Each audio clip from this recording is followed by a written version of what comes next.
In terms of do we need different standards, as I mentioned, this is a hot topic at the moment with ISSB announcing that they're going to draw on TNFD and having a staff memo out, which is considering, do they create a new standard?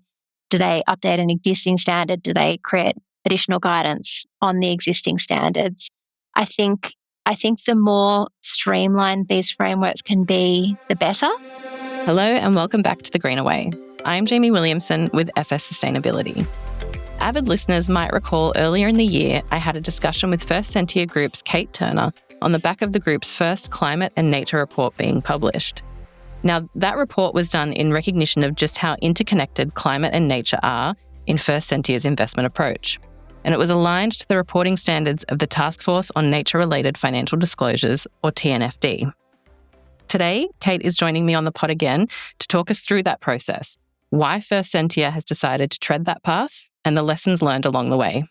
Kate, welcome back to The Greener Way. Thanks for having me, Jamie.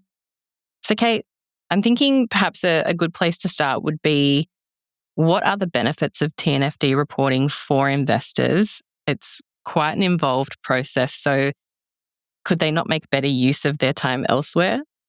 Yes, potentially they could, Jamie. I speak as someone who's just written a TNFD report together with my team. But we did, before we made the decision to go ahead, we did have a lot of back and forth about what is the best way to spend our time. And we didn't sign up straight away because we did have a view that with the limited time that we have in our first few years that we were focusing on nature, we really wanted to spend that time going out, understanding where are the material risks and opportunities, dependencies and impacts across our portfolios.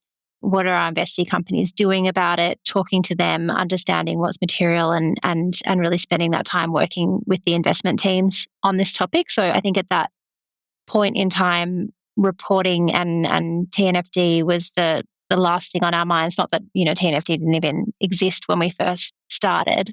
We did feel by the time that we'd signed up, we felt having done all of that work, we may as well report it in a coherent way. So it was really a bit of an after fact after doing the work. Now, there was a bit of naivety there. I didn't fully appreciate just how much work it was going to be, but it was helpful for sort of putting some structure in place, getting our governance processes right. So it did help us. There were benefits there, but I think like any sustainability reporting, it should always be it shouldn't be the end goal or it shouldn't be the main driver. It's just an outcome as a result of the work that had already been done.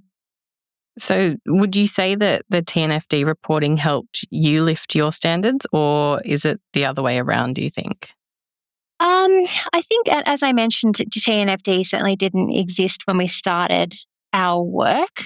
So we were doing what we were doing without the TNFD there. So it probably didn't help us lift our standards so much, but it certainly gave us a framework to tell that story in a consistent way, which I think is the same thing that the Taskforce for Climate-Related Financial Disclosures did when it exists. And it definitely did put things on our radar that weren't necessarily there. So there's some really great work in the TNFD framework about the interplay of First Nations rights and nature at a policy level that kind of wasn't exactly on our radar. So there were definitely some blind spots that it helped us focus on, but it wasn't really a standard lifter for us. You've mentioned that, after the fact, you probably didn't realize just how much work it was going to be. What are some of the challenges that investors might face in adopting TNFD reporting? I think there's definitely that piece, is that it is a big amount of work. Another challenge definitely that we faced was around data availability.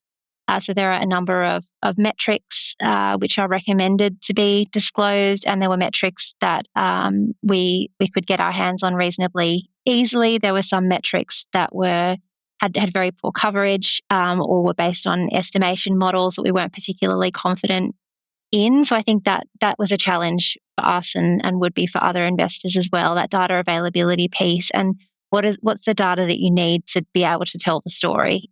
And what's the data that you need to make investment decisions, as opposed to, disclosing a metric because a metric has been asked for. So I think that was a challenge for us and probably would be for other investors as well, because it's definitely not unique to us. Another thing that I found really challenging was around simplicity.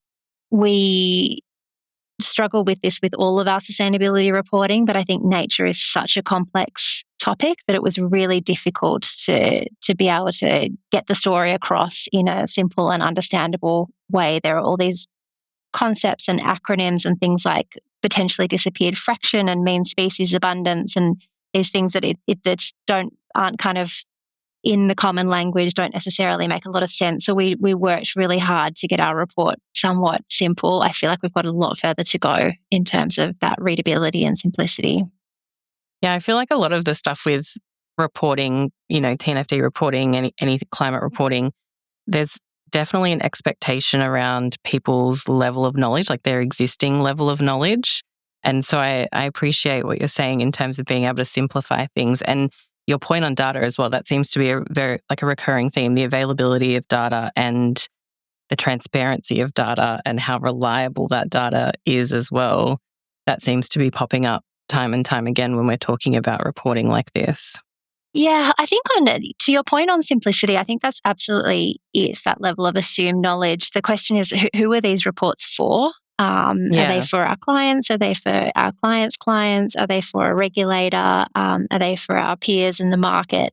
And sometimes I think the people who are writing these reports, that's ourselves included, but also when there are mandatory reporting requirements, the regulators that are pulling those together lose sight of that a little bit. Yeah, there's a disconnect. Have to bring ourselves back to that. And we do mountains of reporting all over the world. One newer reporting regime that I really like is the UK Sustainable Disclosure Regime, because they have a 2-pager, basically, which is an addition to the product documentation. And it's just, how can you make this really simple for a retail investor? And I think that's a really nice concept to start with, is a limitation on the number of pages that you have, because otherwise you can quickly find it getting out of hand in terms of length. Yeah, and putting the retail investor front and center is really what's most important, right? Like having them front of mind when you're making these decisions and developing products and the communications around them. Yeah, if you're trying to help them make better informed decisions, absolutely. Kate, what are the benefits of combining climate and nature together? There are, I mean, we've kind of already gone through a bunch of them already, but there are many separate frameworks. There is the TNFD, there's also the IFRS S2 and many others. In your view, do we need these, or should they all be combined? Or is there even a chance of that ever happening? Yeah, and it's a very topical conversation at the moment, actually. I think for us, we have been trying for quite some time to think through what are the interdependencies across different ESG issues. In the podcast, it's something that you and I spoke about a few months ago, that we put a white paper together to try and say, thinking about all of these issues as siloed topics is really unhelpful. One, it creates more work. And 2, it doesn't give you a full picture of what are the risks and opportunities that a company is facing when you're looking at investing in a company or already invest in a company. So I think that the reason that we did a combined climate and nature report, or one of the reasons that we did a combined climate and nature report, is we see those issues as so interconnected, and separating them out, we don't really see that as incredibly helpful. So that was important to us. As I said, we've been thinking about it for a long time in the investment process now, but we've been thinking about it less from a governance point of view. So the way that we report on these issues internally and externally until now has been quite separated. The policy frameworks, we've got different positioning on human rights, on climate, on nature, which doesn't recognise that connectedness. So I think for us to combine those two reports into one, climate and nature, helped us think about it at a broader kind of governance and strategy level rather than just in the investment process, which is definitely important. In terms of, do we need different standards? As I mentioned, this is a hot topic at the moment, with ISSB announcing that they're going to draw on TNFD and having a staff memo out, which is considering, do they create a new standard? Do they update an existing standard? Do they create additional guidance on the existing standards? I think the more streamlined these frameworks can be, the better. It was really hard for us putting TNFD and TCFD together when they're almost identical but not exactly identical. That's where it kind of started to get really sticky. So definitely it's a balance of how do you streamline those different frameworks, but how do you ensure that the importance of some of these issues doesn't get lost by combining it in with a whole bunch of other things. So I think that's the challenge that ISSB will have to wrestle with going forward. Finally, Kate, now that you've gone through all of this, what would you say were the key learnings for First Sentier from this process? Look, I think we've had plenty, and I think there are plenty more to come as we continue to report and refine our reporting. I think one key learning is definitely that integration process was hard for all of the reasons that I have talked about, but I still think really important and worth it. And I am glad that we combined the two reports together. I think another learning was around having those governance structures in place that will set us up for long-term success. As I said, our first few years of looking at nature, we were really just focused on company-level issues, company-level exposure to these topics. This allowed us to kind of take a step back and make sure that we had those structures and processes in place.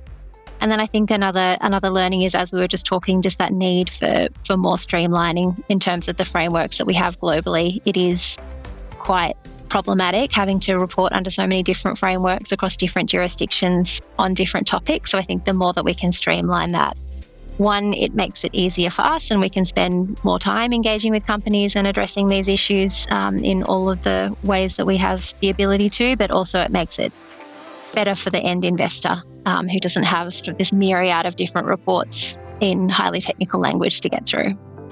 Yeah, of course. Well, Kate, thank you so much again for jumping back on the pod with me. And it's always lovely having a chat with you. So thank you. Thanks for your time, Jamie. The Greener Way podcast is a product of FS Sustainability. All information in this podcast is for education and entertainment purposes only. It is not intended as a substitute for professional, legal, or tax advice.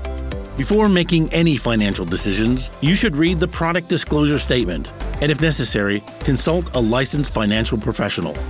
For more information, head to the disclaimer page on the FS Sustainability website, fssustainability.com.au.